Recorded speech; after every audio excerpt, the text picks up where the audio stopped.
Obrigado, pastor Bruno, pelas palavras carinhosas. Obrigado pelo convite. Obrigado também ao Érico e à igreja aqui de Sete Pontes. Deus abençoe. Para mim é uma alegria, é um prazer estar com os irmãos aqui nessa primeira conferência teológica,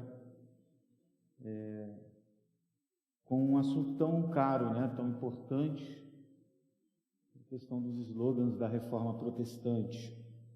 Eu me sinto muito honrado de poder estar com os irmãos aqui.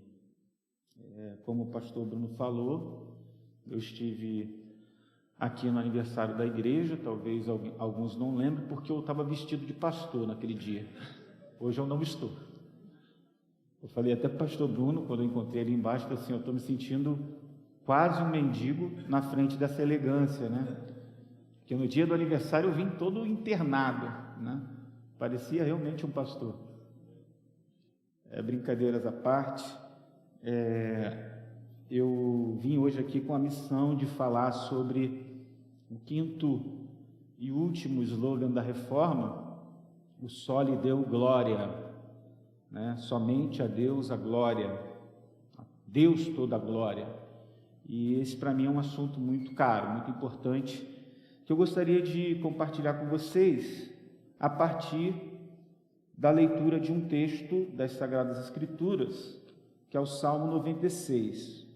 Se você puder me acompanhar, por favor, na leitura. Não vai ser uma exposição bíblica, obviamente, mas uma palestra baseada na temática, mas vamos ler um texto bíblico que em algum momento da nossa mensagem a gente vai falar um pouquinho sobre esse texto. Salmo 96 diz assim: Cantai um cântico novo ao Senhor, cantai ao Senhor, todos os moradores da terra. Cantai ao Senhor, bendizei o seu nome. Dia após dia, proclamai a sua salvação. Anunciai sua glória entre as nações e suas maravilhas entre todos os povos. Porque o Senhor é grande e digno de ser louvado, mais temível do que todos os deuses. Porque todos os deuses dos povos são apenas ídolos, mas o Senhor fez os céus. Glória e majestade estão diante dele, a força e formosura no seu santuário. Tributai ao Senhor, ó famílias dos povos, tributai glória e força ao Senhor. Tributai ao Senhor a glória devida ao seu nome. Trazei ofertas e entrai nos seus atos. Adorai o Senhor na beleza da sua santidade. Tremei diante dele todos os habitantes da terra. Dizei entre as nações: o Senhor reina. Ele firmou o mundo para que não seja abalado. Ele julgará os povos com justiça. Alegrem-se os céus e regozije-se a terra. Ruja o mar e tudo o que nele existe. Exulte o campo e tudo o que nele há. Então todas as árvores do bosque cantarão de júbilo na presença do Senhor, porque ele vem julgar a terra e julgará o mundo com justiça e os povos com fidelidade. Amém. Que passagem maravilhosa. Deixa a sua Bíblia aberta, que um pouquinho a gente vai falar sobre essa passagem. A Reforma Protestante, do século XVI, ela teve o objetivo de confrontar uma doutrina católica muito importante para o catolicismo, que é a doutrina da supremacia da Igreja Católica Apostólica Romana.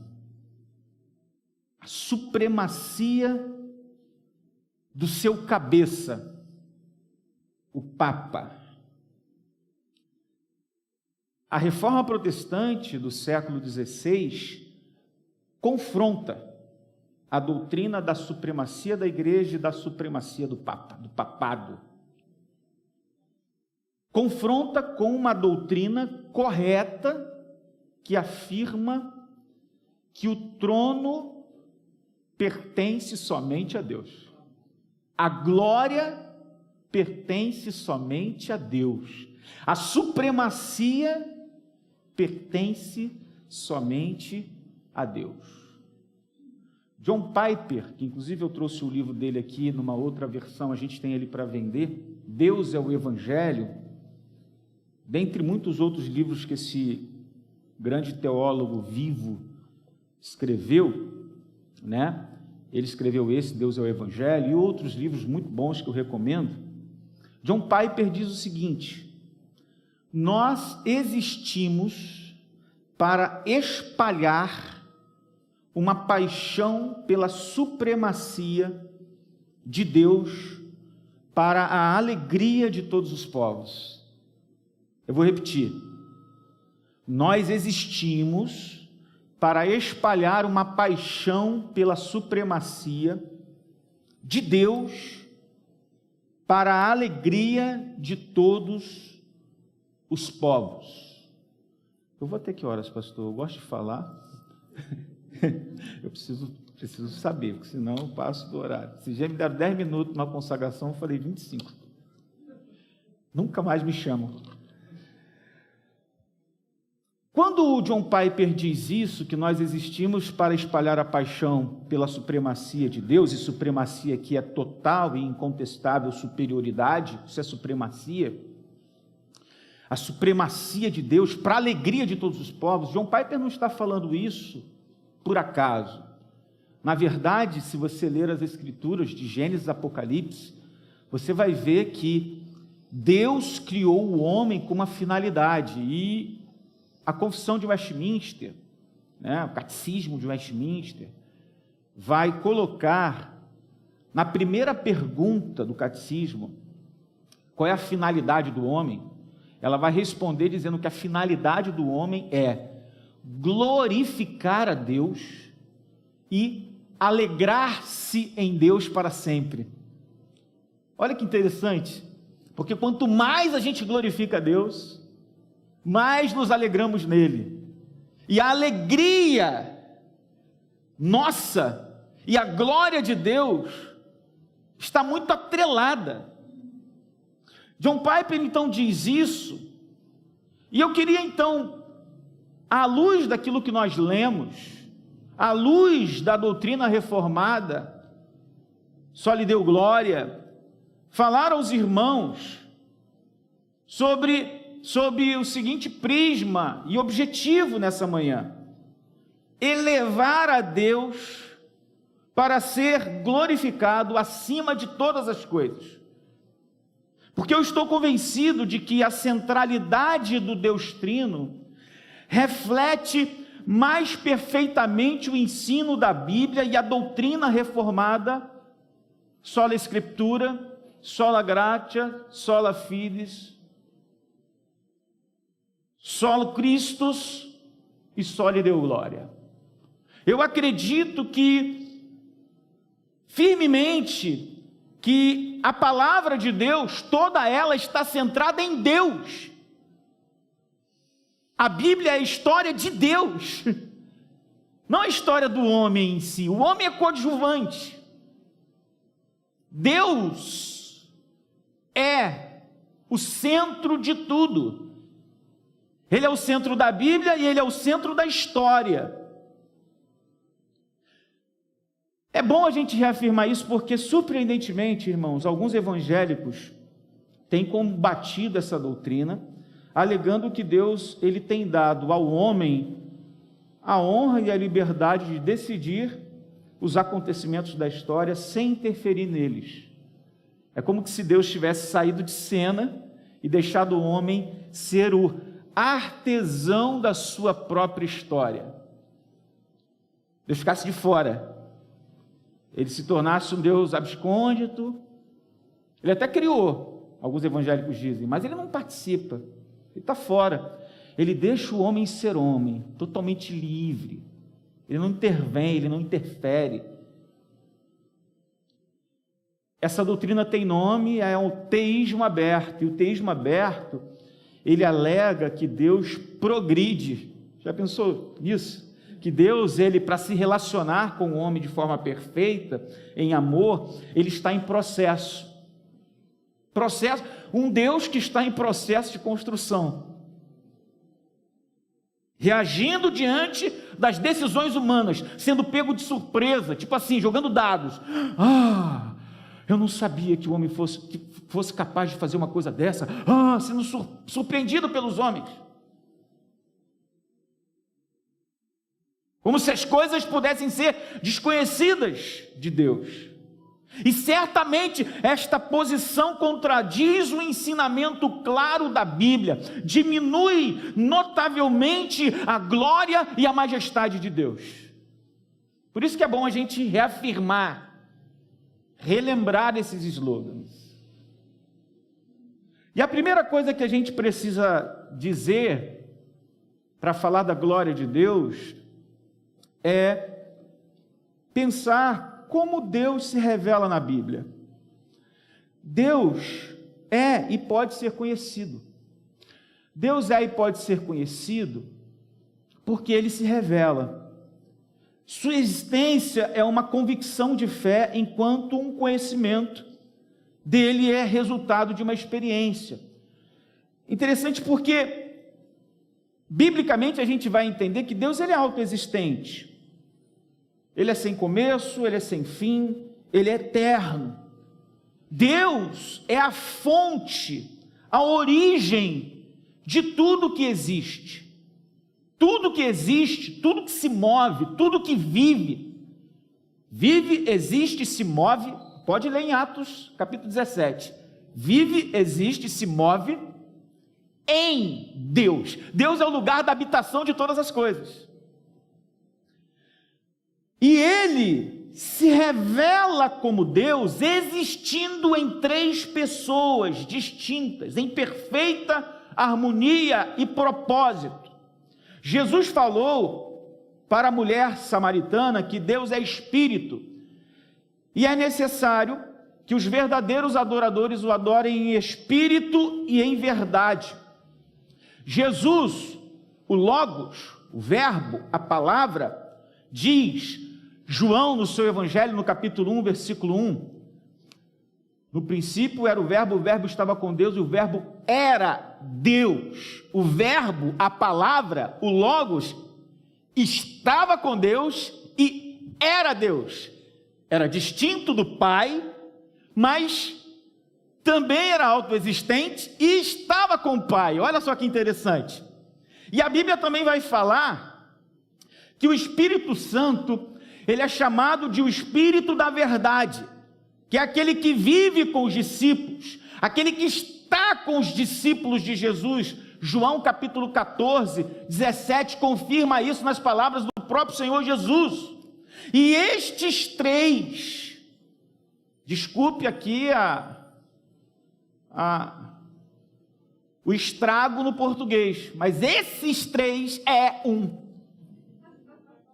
Eu não poderia fazer isso, porque eu sou professor de língua portuguesa, gente. Mas é assim. Os três é um.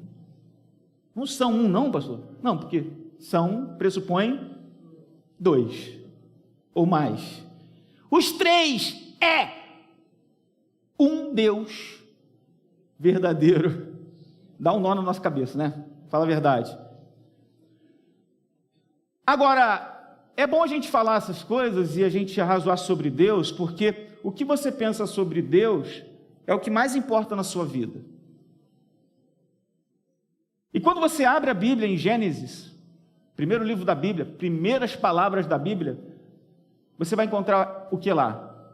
No princípio, criou Deus. Deus existe. A Bíblia não foi escrita para provar a existência de Deus. Ela simplesmente pressupõe que Deus existe.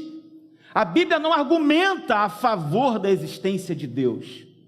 É um pressuposto básico da fé. As Escrituras explicam que a existência de tudo que podemos observar e examinar, inclusive o mundo espiritual, tem sua origem em Deus, porque Deus é autoexistente, pré-existente e eterno. Deus é. Quando Ele se revela, Ele inclusive diz assim: eu sou o que sou. Quem é Deus? Ele é o eu sou. Ele existe. Não há ponto de partida mais lógico do que reconhecer a existência de Deus, o Deus único, o Criador dos céus e da terra. Tudo que existe necessita de uma explicação, irmãos, e não podemos imaginar um efeito sem uma causa suficiente. Por isso que Gênesis 1:1 começa dizendo: no princípio criou Deus os céus e a terra. É uma declaração que mostra a posição única, que faz sentido na existência de tudo, que nossos sentidos reconhecem. Um ser super inteligente, todo poderoso, é a causa primária de todas as coisas. Hebreus capítulo 11, versículo 3 vai confirmar isso, dizendo: pela fé entendemos que o universo foi formado pela palavra de Deus, de modo que aquilo que se vê não foi feito do que é visível. Deus é a causa. Romanos capítulo 11, versículo de número 36, vai corroborar dizendo: Deus é invisível, mas as marcas de sua inteligência e poder são evidentes em toda a criação. Olha o que diz Romanos 11:36, pois dele, por ele e para ele são todas as coisas. E como é que o versículo termina? A ele seja a glória para sempre. Estão entendendo? Como é que é importante para falar da glória, falar da existência de Deus? Porque quando a gente reflete sobre o Deus Criador, isso nos leva automaticamente a glorificá-lo. O universo reflete a glória de Deus. O Salmo 19, versículo 1 diz: os céus proclamam a glória de Deus e o firmamento anuncia as obras de suas mãos. O grande reformador João Calvino, um dos mais importantes reformadores, descreveu muito bem a relação entre Deus, o Deus invisível, e o universo em que nós participamos, quando ele colocou nas Institutas 3 coisas importantes. Primeiro, ele disse que a criação é um retrato ofuscante em que a glória de Deus pode irradiar. Segundo, a criação é um espelho, lembrando-nos de que podemos conhecer a Deus apenas por sua reflexão. Nem criança confunde uma foto com a pessoa viva de carne e osso. Terceiro, a criação é o vestido de Deus. Ele é invisível, mas torna suas roupas visíveis para mostrar que Ele está realmente presente. E quando eu penso nisso, eu me lembro de um testemunho, de uma ilustração, sinceramente não sei dizer se é verdadeira ou não, mas faz muito sentido. Quando um pai de uma outra religião não quis que o seu filho conhecesse sobre Deus, não quis.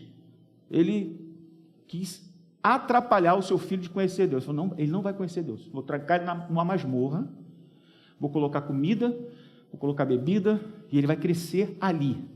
Ele vai receber instrução e tal, mas não vai ouvir falar de Deus. E assim foi. Mas um dia o pai chegou no quarto.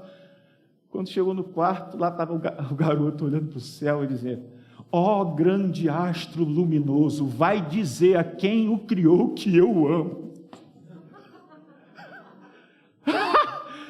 Isso é muito louco, irmãos, mas é assim. É assim.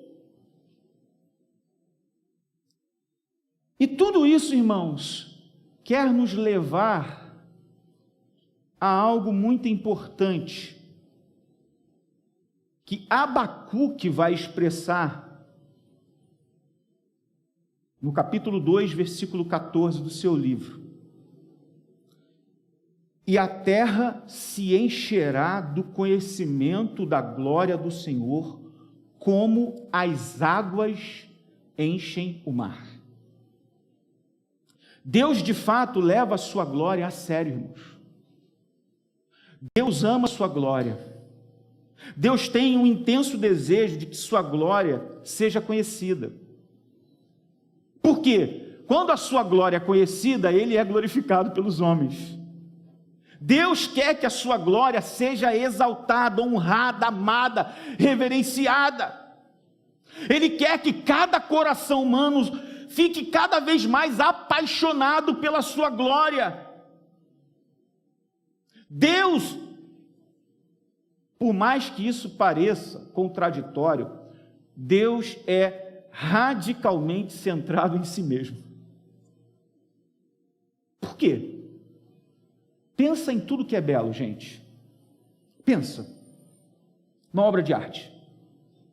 Muito bem pintada. Não dá vontade de você chegar para o autor e falar assim: poxa, parabéns. Que coisa mais linda, que peça mais linda. As mulheres, então, roupas. Vocês vão na loja, toquei no assunto legal, né, gente? Fala a verdade. Sapato, roupa, um vestido.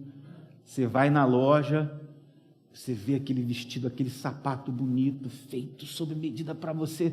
Você fala assim: poxa, que peça linda, quero ter para mim. Se você pudesse encontrar com a pessoa que fez, confeccionou, você elogiava, ia: olha, parabéns, que lindo. Pensa em coisas lindas, um carro legal, uma casa legal, uma obra de arte legal. Pensa em coisas bonitas, belas. Pensa numa canção. Poxa, parabéns, pastor, bênção de canção. Olha, fiquei feliz, não é verdade? Inspiração. A gente elogia, a gente, né? Glorifica a Deus pela sua vida, mas elogia. Bênção. Mas tudo isso, gente, é apenas um reflexo daquilo que é belo em absoluto. E o que é belo, bom, justo, santo, em absoluto? Só um. Concordam? Só Deus é belo em absoluto. Só Deus é justo, santo em absoluto. Só Ele possui todos os atributos de beleza que são louváveis em absoluto. Só Ele tem. Então Ele é centrado em si mesmo. Por quê? Porque Ele sabe, quando Ele cria homens e mulheres com a finalidade de contemplá-lo, de glorificá-lo, esses homens e essas mulheres serão muito mais felizes, realizados e satisfeitos quando isso acontecer, porque verão nele mesmo, em Deus, a beleza absoluta, a santidade absoluta, a justiça absoluta, tudo que é bom em absoluto. E aí eles poderão refletir a glória de Deus no mundo. Os irmãos estão entendendo porque Deus é centrado em si mesmo e não em outras coisas, e que todas as vezes que nós fazemos um movimento contrário, nós estamos caindo em idolatria? Por que Deus é centrado em si mesmo, na sua própria glória? Porque é justamente assim que a gente vai viver a vida de plenitude. É interessante porque os pagãos pensavam que o mundo era eterno. Na antiguidade, os pensadores pagãos postulavam que o universo era eterno. Mas as leis que governam toda a existência material e espiritual desmentem qualquer possibilidade do Sol e as estrelas serem eternas. A segunda lei da termodinâmica requer que a energia do Sol e das estrelas esteja se dissipando. Tal qual a energia que for queimada no motor de um carro não pode ser transformada novamente em combustível, a energia ela se esgota. O universo, ele teve um início. A energia de todas as estrelas acabará aquecendo o universo escuro e sem vida, até meio grau, porém, algum dia acabará tudo isso que a gente está vendo. Tal como um dia começou e teve início. E é interessante que, falando dessa questão da idolatria, o apóstolo Paulo, ele vai ser muito categórico, dizendo que os homens que não glorificam a Deus pela criação, eles são indesculpáveis. Você sabia que para a pessoa ser salva, ela precisa ouvir o Evangelho? Mas para ela ser condenada, ela não precisa ouvir o Evangelho? Você sabia disso? Por quê? Porque a criação, a revelação comum, geral de Deus, impressa na sua criação, na natureza, no próprio homem, tudo isso fala de Deus e deve nos levar à revelação especial de Deus. Mas o homem que despreza isso, ele é indesculpável, porque Deus fala, ele não se revela apenas na Bíblia, ele se revela também na criação, embora a revelação da criação não seja suficiente para salvar, mas ela aponta para Deus. Paulo então escreveu aos Romanos dizendo: pois desde a criação do mundo os atributos invisíveis de Deus, seu eterno poder e sua natureza divina têm sido vistos claramente, sendo compreendidos por meio das coisas criadas, de forma que tais homens são indesculpáveis. Isto é, os que negam essas verdades axiomáticas da revelação geral da natureza não têm desculpas diante de Deus, pois dele, por ele, para ele são todas as coisas, como nós falamos. Veja também a afirmação de Paulo aos Colossenses, do capítulo 1, versículo 17. Ele é antes de todas as coisas, e nele tudo subsiste. A gente já falou aqui que o verbo estava com Deus, e o verbo era Deus, e foi ele, a palavra criadora, segundo o qual todas as coisas foram feitas, porque sem ele nada do que foi feito se fez. Somente o Deus Todo-Poderoso poderia ter criado o universo com as suas inúmeras galáxias, com mais de 100 bilhões de estrelas em cada uma delas. Nosso Sol, irmãos, é apenas uma estrela de tamanho médio. Mesmo assim, é mais, ouçam bem, é mais de 1 milhão de vezes maior do que o nosso mundo. É uma estrela do tamanho médio. A energia dispensada pelo espaço é comparável a 200 mil bombas atômicas explodindo em cada segundo. Nossa galáxia é apenas uma. Deus criou mais de 100 bilhões de galáxias no universo. Irmãos, é muita coisa. A Bíblia vai dizer e declarar que Deus criou o homem, fez o homem com uma complexidade que desmente qualquer teoria, tal como a teoria darwiniana, o evolucionismo. A glória de Deus se manifesta na natureza, a glória de Deus se manifesta na criação do homem. É impossível imaginar como as 30 trilhões de células do corpo têm codificações, 3 bilhões de informações no DNA, irmãos, em cada célula. Essa informação controla as características e as funções delas. E as células se diferenciam de acordo com as suas funções. Isso não tem nada, nem ninguém que consiga criar algo comparado a isso. Você sabia que o olho tem a sensibilidade de captar luz e enviar pelo nervo óptico os impulsos que o cérebro transforma em imagens? Você sabia que as células do estômago e dos intestinos captam os nutrientes de nosso alimento para enviar por meio do sangue como combustível para gastar em forma de energia? Você sabia que os nossos rins filtram os tóxicos do sangue Se os órgãos param de funcionar, ficamos envenenados e morremos. Você sabia que os pulmões têm o serviço essencial de tirar oxigênio do ar e passar para o sangue, que o leva para as células, e ao mesmo tempo extrai do sangue o dióxido de carbono criado pela queima do combustível das células? Irmãos, isso aqui, se a gente parar para ver a complexidade do ser humano, o coração bombeia o sangue pelos 170 mil quilômetros de artérias e veias em cada corpo humano.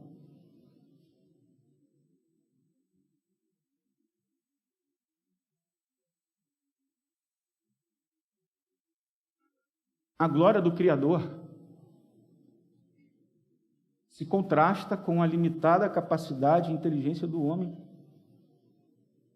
Por quê? Porque a sabedoria e a inteligência de Deus, ela é infinita, ela é ilimitada. Daí a gente chega ao conceito de glória.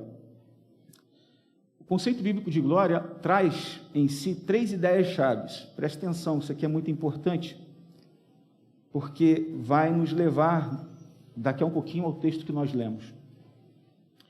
Primeira ideia é a ideia da glória. A palavra hebraica para glória significa peso, substância e ao mesmo tempo brilho ou beleza radiante, sempre se referindo à dignidade, beleza, valor essencial daquela pessoa. Glorificar alguém é, portanto, reconhecer o seu valor, a sua beleza intrínseca. É falar publicamente dos seus atributos, das suas características, do seu valor. Glorificar a Deus é louvar ou falar dele abertamente, sinceramente. A glória está no coração da verdadeira adoração. A ideia de glória também envolve honra, mas não só a questão da glória está inserida no conceito de glória. Existe uma outra coisa importante, que é a questão do nome de Deus. Porque Deus é revelado na Bíblia, irmãos, por meio de nomes próprios que o distingue e o identifica. A gente vai encontrar muitos nomes da Bíblia que falam de Deus. Todos os nomes revelam Deus e impulsionam-nos a conhecê-lo como Ele deseja ser conhecido. Quando você lê lá no capítulo, ou no número 23, no Salmo de número 23, o Senhor é o meu pastor e nada me faltará, a gente conhece um pouco do caráter de Deus. Inclusive a gente conhece ali 3 coisas importantes, Eu não vou poder pregar, claro, não vou pregar um sermão dentro de todo sermão, mas ali a gente vê o caráter de Deus, o caráter do homem e a consequência lógica disso. Quem é Deus? Pastor. Quem sou eu? Quem é o homem? Ovelha. Meramente ovelha. E qual é a consequência lógica disso? Eu vou ficar tranquilo, posso ficar seguro, porque Ele é o meu pastor. Eu sou sua ovelha. Nada vai me faltar. Quando a Bíblia fala dos nomes de Deus, ela está mostrando o seu caráter. A gente conhece a Deus pelo seu nome. O nome de Deus é o seu reconhecimento público, sua reputação. É o corpo de verdades acerca de quem Deus é. A Bíblia foi escrita para tornar conhecido o nome de Deus. As características de Deus comunicam a sua glória. Irmãos, eu tenho inúmeros nomes, eu não vou poder ler todos. Depois eu posso deixar o esboço aí para vocês lerem. El-Olam. Abraão, depois de chamar Deus de Yavé, o nome pessoal de Deus, ele acrescentou a descrição de que ele é o El-Olam, o Deus eterno. Jeová, ou Yavé, é o Deus de Israel, reconhecendo que ele tem um relacionamento especial com o seu povo. É um Deus transcendente, mas também é um Deus imanente. É um Deus pessoal, é um Deus presente. Jeová Jiré, você já deve ter ouvido, quando Abraão ofereceu seu filho Isaque no altar de Deus, Deus providencia a ovelha substituta do seu filho. Ele é o Jeová proverá, o Deus proverá. Jeová Nissi, onde Moisés, após a derrota dos amalequitas, chama Deus de minha bandeira. Deus é a minha bandeira. Jeová Shalom é o nome que Gideão deu para Deus. No altar de Ofa, Ele é a minha paz. Jeová Tzidkenu é o nome pelo qual o Messias seria conhecido. Yahvé é a nossa justiça. Existem muitos nomes, irmãos, eu tenho 11 aqui. Não vou poder falar todos.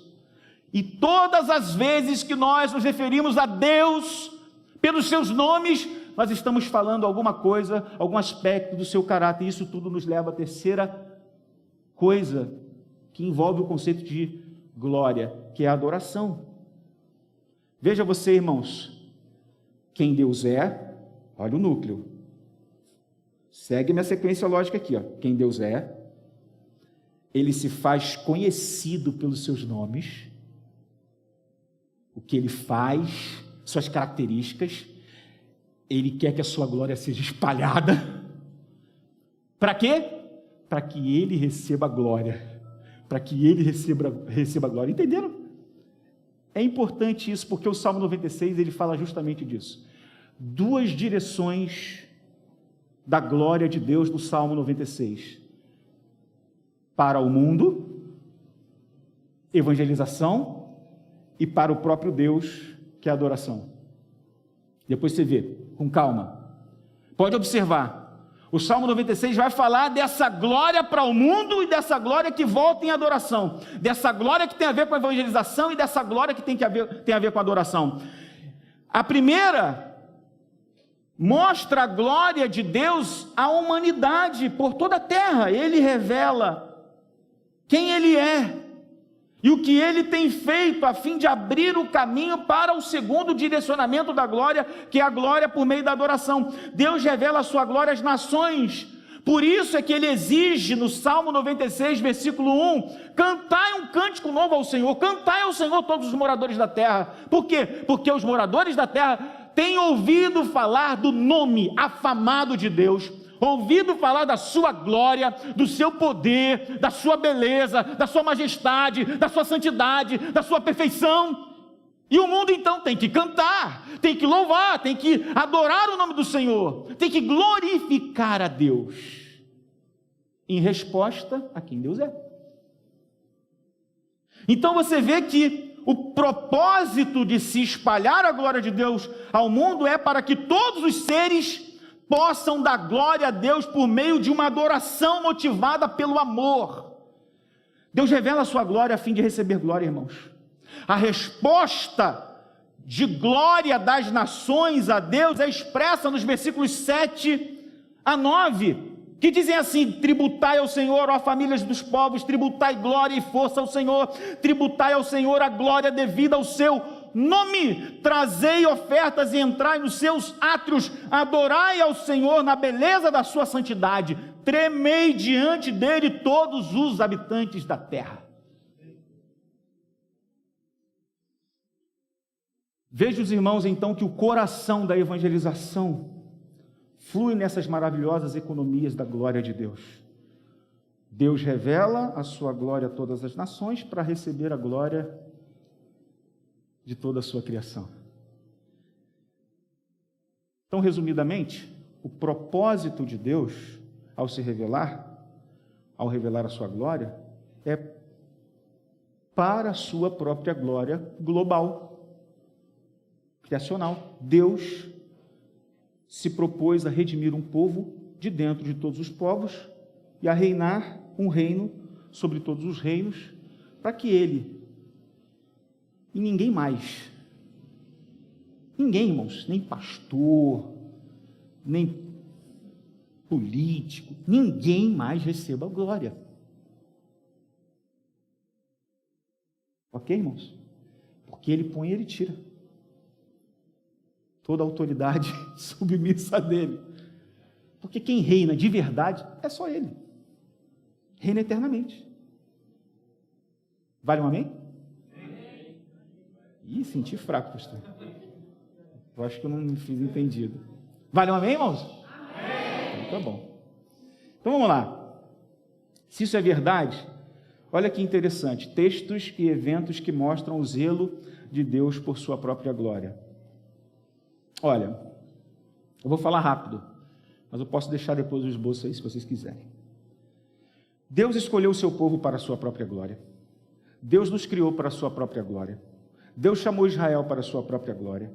Deus resgatou Israel do Egito para a sua própria glória. Deus levantou Faraó para mostrar o seu poder e glorificar o seu nome. Deus derrotou a Faraó no Mar Vermelho para mostrar a sua glória. Deus deu uma oportunidade de misericórdia ao povo de Israel no deserto para a glória do seu nome.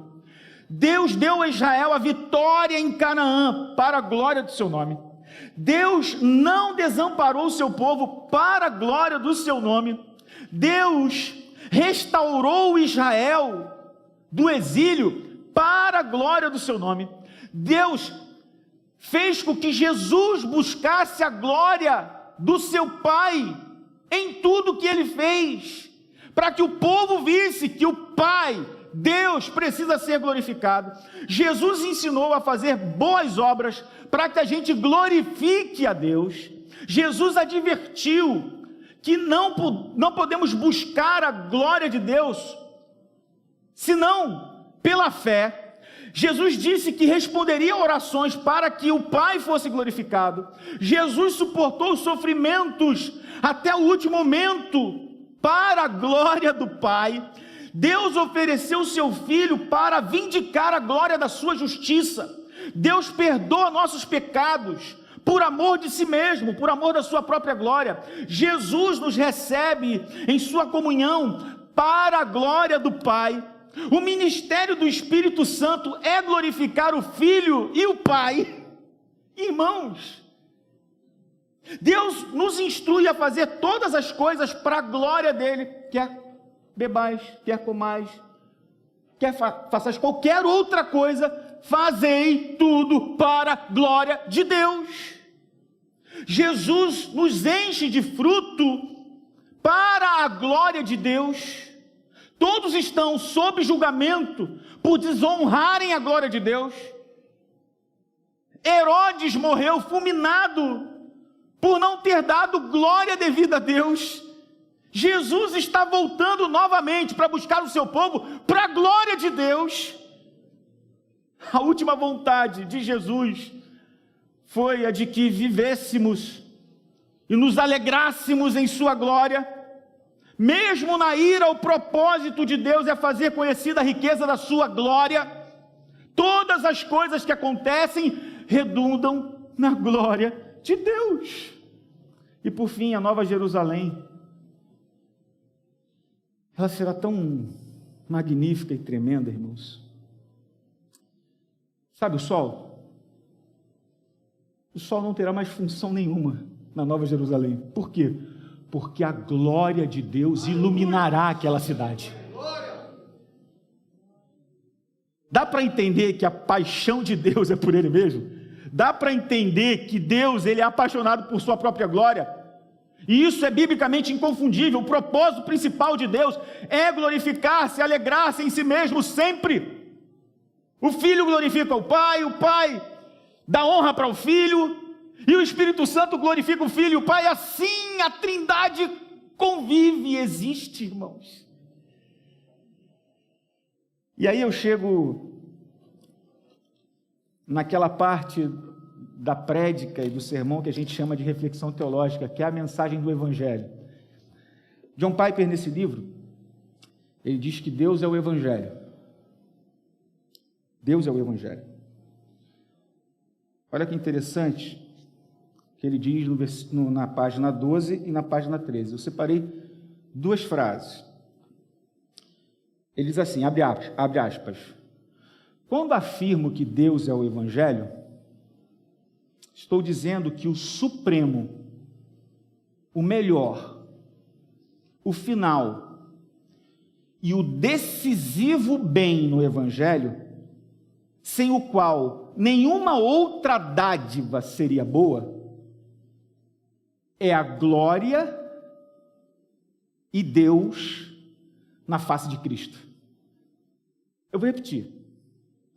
Quando afirmo que Deus é o Evangelho, estou dizendo que o supremo, o melhor, o final e o decisivo bem, dádiva, o presente, no Evangelho, sem o qual nenhuma outra dádiva seria boa, é a glória e Deus na face de Cristo.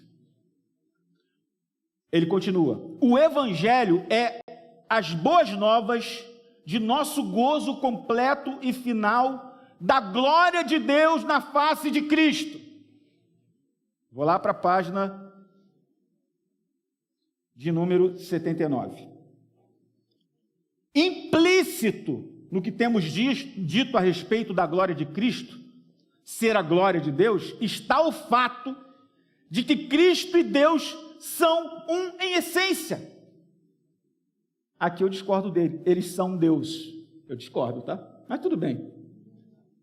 Mas devemos esclarecer isso agora por causa de sua elevada relevância para o significado do Evangelho. Eis a terceira razão porque a glória de Cristo é a glória de Deus. Ele diz: Cristo é Deus. O que eu estou querendo dizer com isso, irmãos? Que quando a gente vai para a página do Novo Testamento e a gente pensa em Deus, a gente vai ver que no Novo Testamento, Deus é o Pai de nosso Senhor e Salvador Jesus Cristo e de todos aqueles que pela fé se submetem a Cristo em reconhecimento dele como Senhor, como Rei, como majestade. Quando você vai para a fórmula do batismo, em Mateus capítulo 28, versículo 19, os discípulos são ordenados a batizar em nome do Pai, do Filho e do Espírito Santo. É a descrição de Paulo que chama Deus de Pai de nosso Senhor Jesus Cristo, mas também é Pai de todos aqueles que são chamados filhos de Deus. Romanos 8, 15. Pois vocês que receberam o Espírito, que os torna filhos por adoção, por meio do qual chamamos Abba, Pai. O Deus Salvador, Jesus Cristo, é revelado no Novo Testamento como a plenitude de Deus. Aquele que é a palavra, o Logos, tornou-se carne, habitou, tabernaculou, viveu entre nós, vimos a sua glória como a glória do unigênito do Pai, cheio de graça e de verdade. A encarnação fez parte da manifestação da glória de Deus no Filho.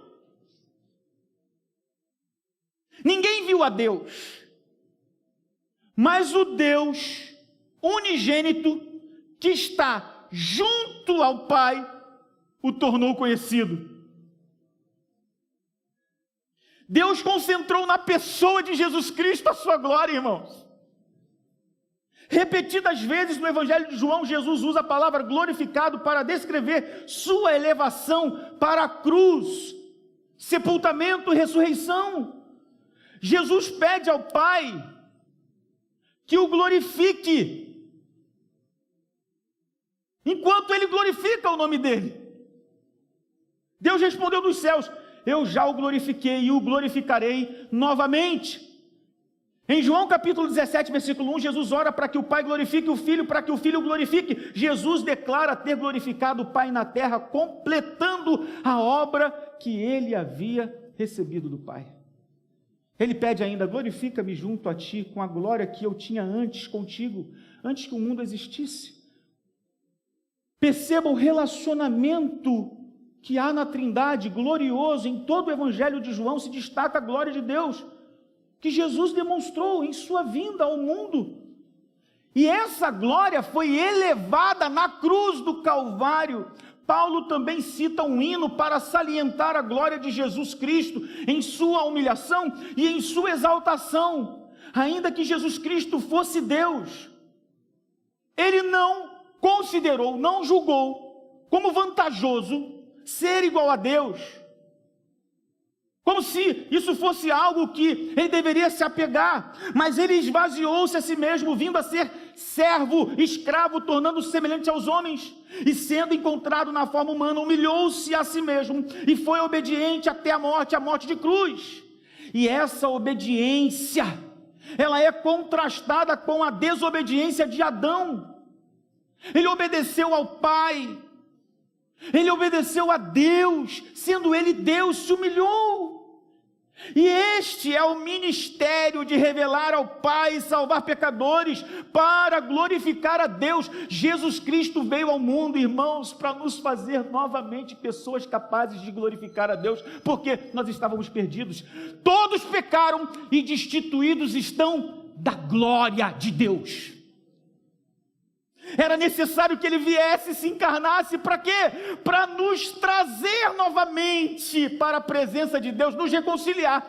E isso é tão profundo, porque sabe o que o Pai faz? Ele pega todos os discípulos, toda a igreja, e coloca aos pés de Jesus, que é o Rei da Glória, irmãos.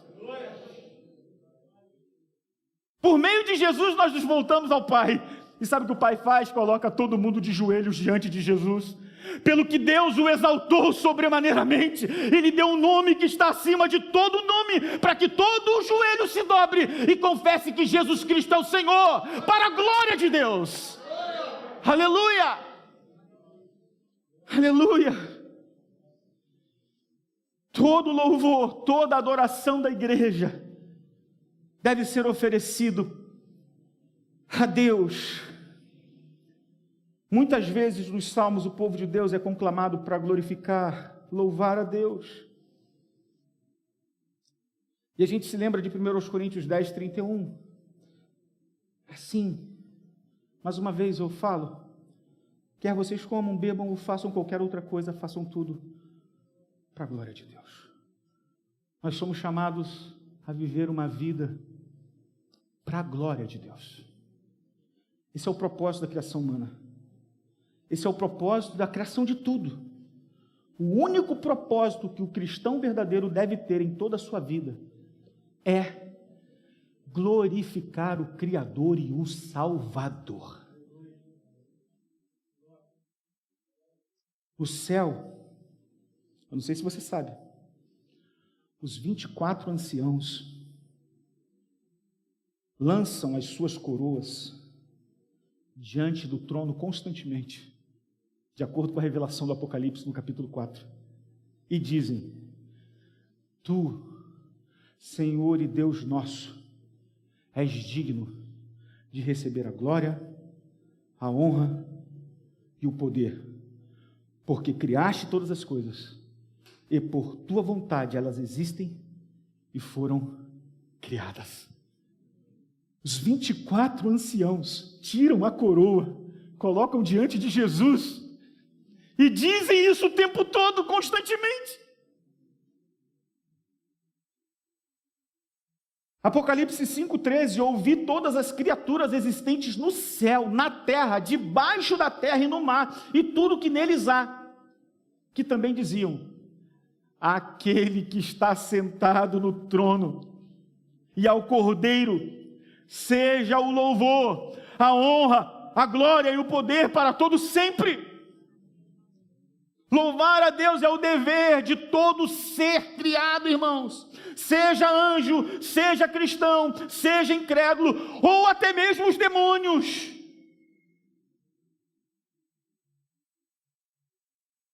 Todo joelho deve se dobrar e toda língua deve confessar a glória do Deus Pai e a glória do Deus Filho.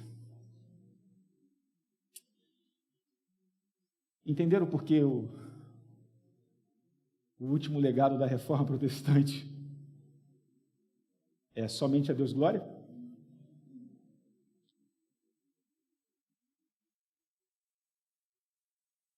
É a glória de Deus que explica a existência do universo, do homem e de todas as coisas que existem.